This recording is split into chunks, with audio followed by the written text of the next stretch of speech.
Welcome to Knife Chats with Tobias, brought to you by the Cat Production Team. I gotta tell you, I'm pretty excited about this one. Yeah, I know you're looking down and you're thinking, wow, they look like Dukes. And yeah, they do, but they're not Dukes. These are, some pretty cool fishing knives. I already had two of them. I finally got the third one, so I have the trifecta of hunting and fishing knives, and I'm pretty dang happy about it. The one cool thing about this is now I can tell you a little bit about all three of these knives, but I'm going to concentrate mostly on this one right over here because this was the first, and this is the one that led to these. And this is a knife that I think either Rough Rider or Marbles or Frost or somebody needs to make again, because this is one of the coolest little fishing knives out there, and quite frankly it's just a good everyday carry knife too. Yeah, I said I'm going to start with this one, but I'm going to start over here and work my way over to this one, just quickly showing the front covers of them. And the first one you see here is the Cousin Willie's stainless steel hunting and fishing knife. I'll tell you who made that in a little bit. Next up is the Scotchline number K-199 stainless steel fishing and hunting knife. Notice how the moose and the sailfish flipped ends on those two knives. And finally, we have the one that started it all, which is the Schrade's stainless steel hunting and fishing knife. And notice now that the moose and sailfish have flipped back to its original position. So this one flipped those around, and then this one flipped them back to the original, but this knife had it all to begin with. And this was a knife that, well, can you say invented by George Schrade? Not really invented, but modified by George Schrade, because this is obviously pretty much a standard Duke with a few things, a few new bells and whistles added to it. But anyone who looks at it can look at it and go, yeah, that's a Duke. Notice how flat and smooth it is. Notice it's just a metal, bent metal handle wrapped around a spring and then a blade on the inside. But unlike most Dukes, this one has a little lock on there. So you slide that lock forward and your blade lock's closed. Slide it back and you can open the blade up. Slide it forward and your blade locks open, so it's not going to close up on you. And obviously, as you can tell here, and because after all it is a hunting and fishing knife, you have a nice fish scaler running along the back of the blade. So the spine of the blade is a fish scaler, and not a bad one at all, really. And then you've got your almost a Duke style blade, with a very short clip and a little bit of a swell going on there, or a little bit of a recurve in the spine. Yeah, that's not that's the full blade right there. I know it looks like it's been sharpened. It's probably been sharpened a little bit, but that is really the full blade of the knife. And then on the back end here, you have a little lanyard hole, which makes sense if you're carrying a fishing knife, because you want to tie it to yourself so you don't lose it. And otherwise, you've got the nice stamping on there for the George Schrade stainless steel hunting and fishing knife. And finally, if you can see right there, you have the tank stamp, stainless GEO Schrade Knife Co. Inc. B apostrophe P T CONNs for Bridgeport, Connecticut. So this is kind of a cool little knife being made, and they were made sometime between 1910 and 1940. Most people put them somewhere in the 1920s that these knives were being made by George Schrade, because soon after that he really started concentrating on his push button designs, or his press button knives, so or switchblades as we call them today, or Presto, I think, is the other name they gave them. But these kind of predate that period, but they also show the creativity of George Schrade, taking a kind of a basic knife design and doing a little bit more with it. Let's see how big these things are. So they all basically have the same length, regardless of which pattern you have. But let's start with the one that's probably about 100 years old. And what you can see here is if you don't include that lanyard hole, the knife comes in right at about 4.5 inches, maybe just a shade over 4.5 inches. Let's see here, right there. Yeah, a shade over 4.5 inches. If you include the lanyard hole, it goes just a little bit over 4 3/4 inches. So it's a little bit shy of 5 inches overall. The blade length, well, oops. Got a blade length that's right at 3.5 inches with a cutting edge that is right at 3 1/4 inches. So not bad at all. The fish scaler portion comes in at right at 2.5 inches or so.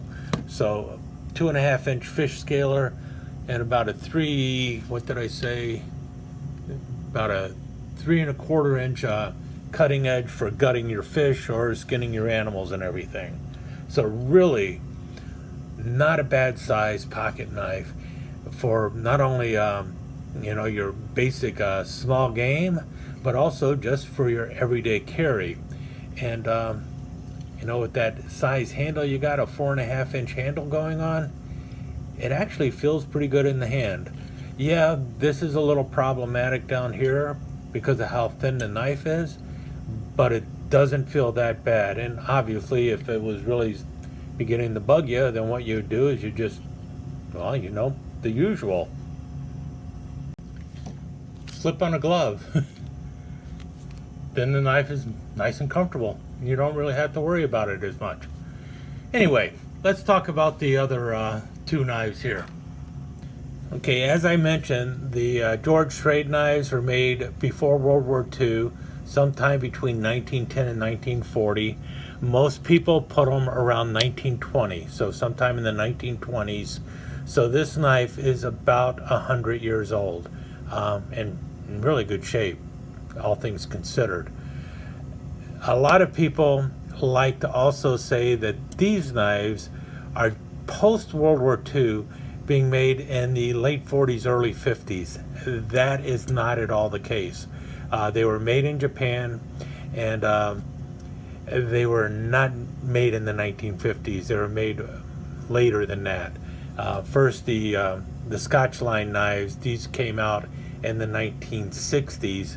People will say that the Cousin Willie's knives, these were made by Schrade in Japan.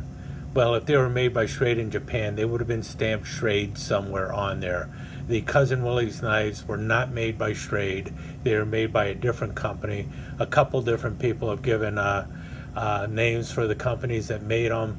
This particular one, I know where it was made. Another company name that they give for it is the Valor Knife Company in Japan. And Valor, there was a Valor pocket knife company, but I do not believe these were made by them. Maybe some of them were. But in any case, this Cousin Willie's knife was not made by Schrade, and it was not made in the 50s either, or 60s. These came out in the 1970s. Let me go into a little more detail on those knives.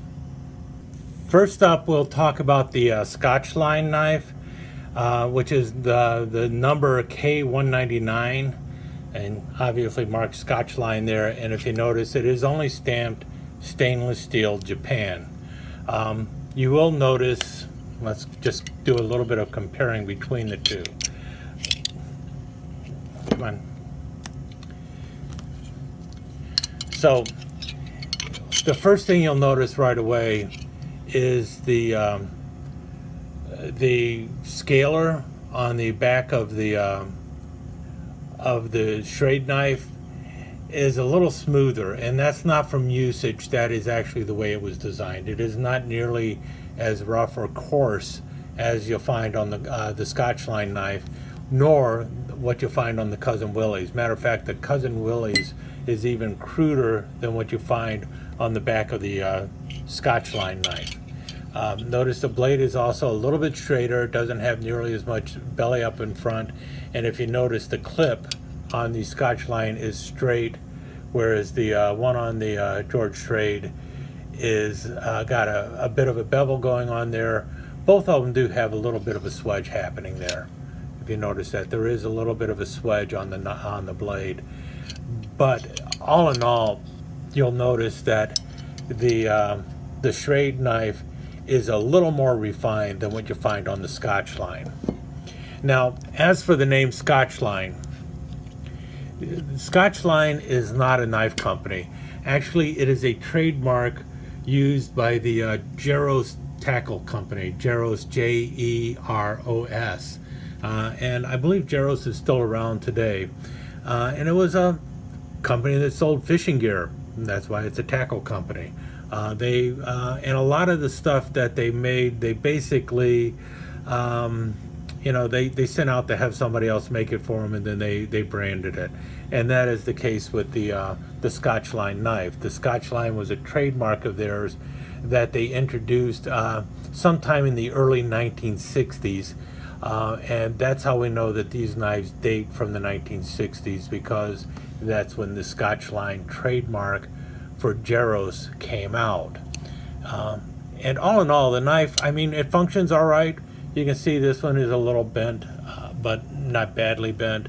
And it's really that the frame, when they bent it over, it could be pushed in a little bit more.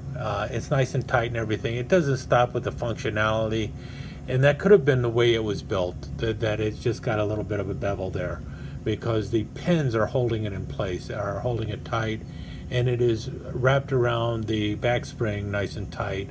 If you also notice, there is a little bit of a difference in the knobs or the knurls on the lock for the blade. And also you notice one says to lock push here, so they added that to it. It was not on the original George Schrade. It is not worn off or anything. It was never stamped in there. It was like, hey dummy, you should be able to figure this out yourself. I guess that's the way George Schrade looked at it. There was plenty of other knives that do have say things like press here and everything, but the original ones apparently did not. Maybe some of them did, but the one I have does not. But the lock functions in the same way. It's just a simple slide, and it does work well. Also, if you notice, the location of the nail nick is a little bit further forward, and it's a little bit cruder, not nearly as nice and clean as you see on the George Schrade. And that is the case as you go down the line with these. The more modern it gets, the cruder the knife gets.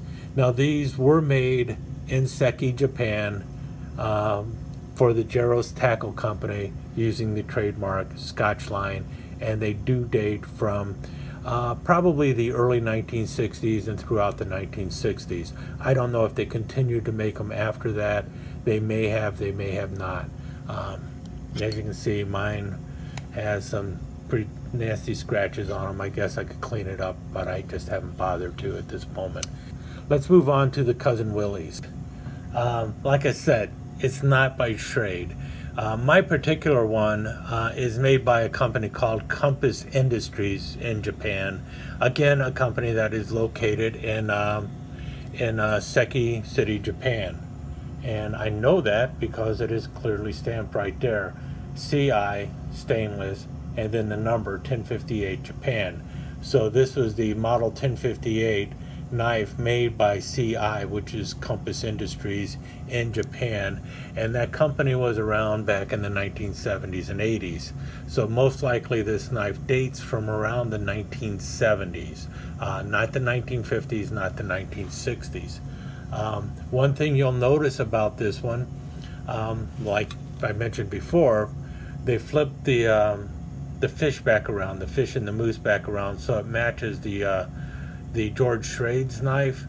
But if you notice, the stamping is not as deep and it's much lighter. So the Schrade stamp is much deeper into the metal and looks a lot cleaner and a lot more defined.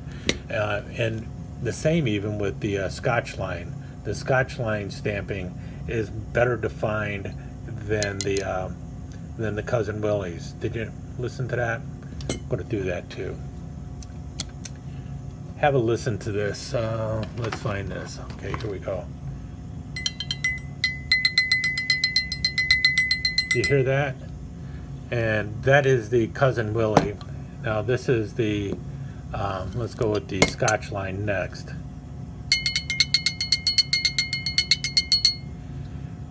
They sound a little tinny, but when you get to the George Schrade,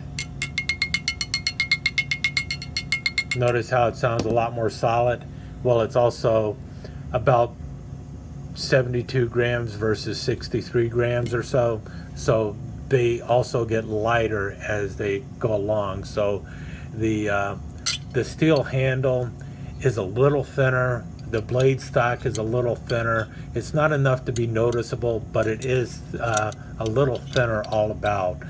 And however, the thickness of the knife is about the same because of the way they're made.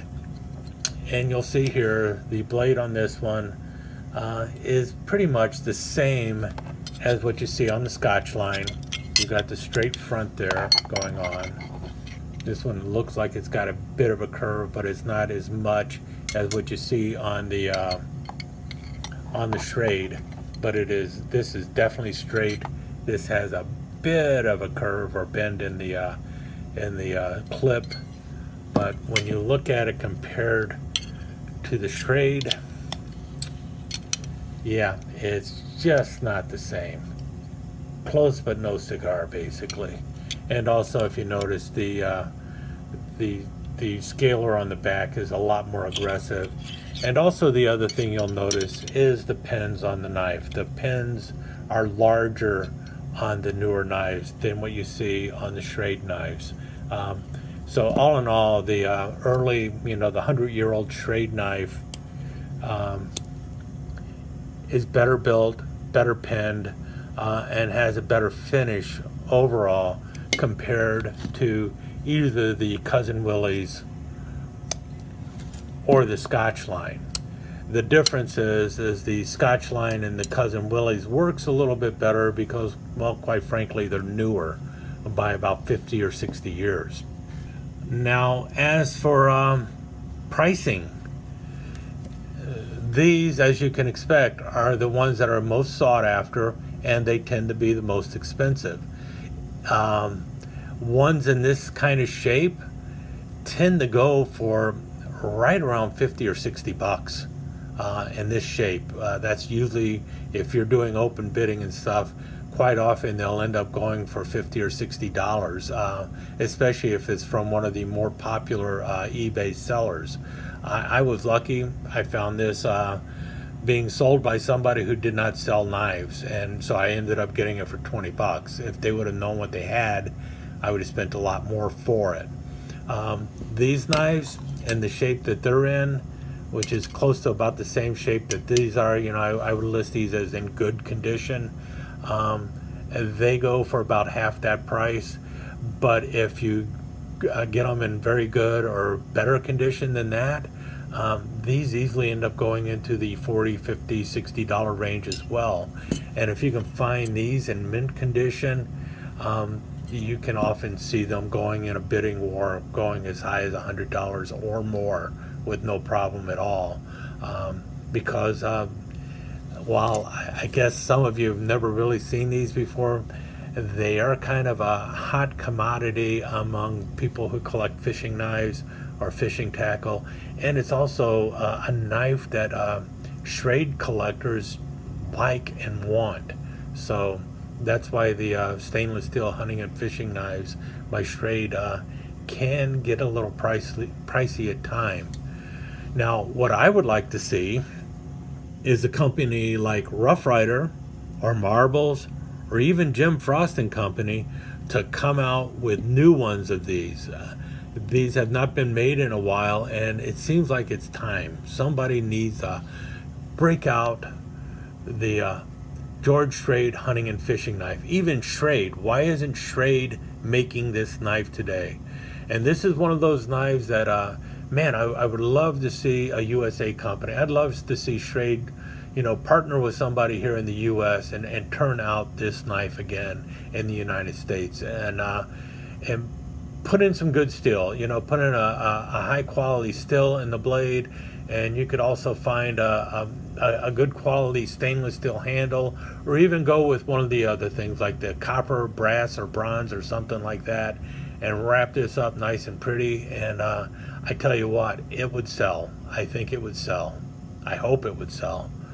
I know I would buy it. I know, you wrap this thing up in brass and give me like a VG10 or an S35VN blade steel going on in there, and same size, you slap that marking on the front there, and yeah, I'll throw out $110 on it, no problem at all.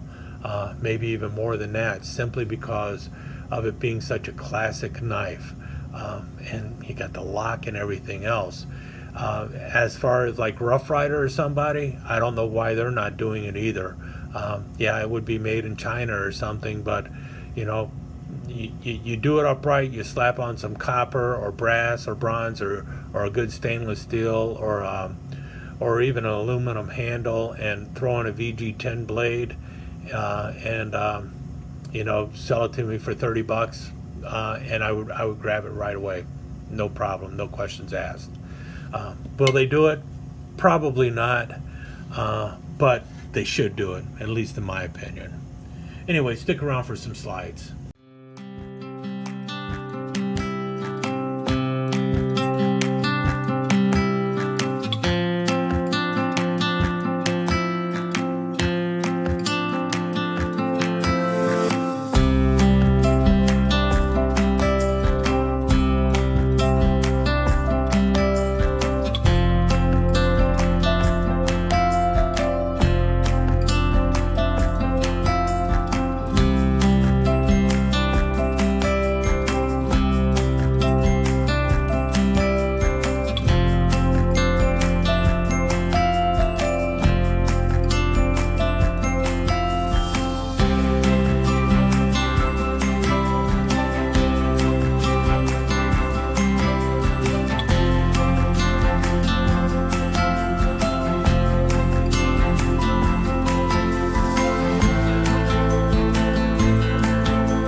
Thanks for dropping by Knife Chats with Tobias. Don't forget to give us that thumbs up, leave a comment below, and subscribe and ring that notification bell so you know when the next episode is up and online.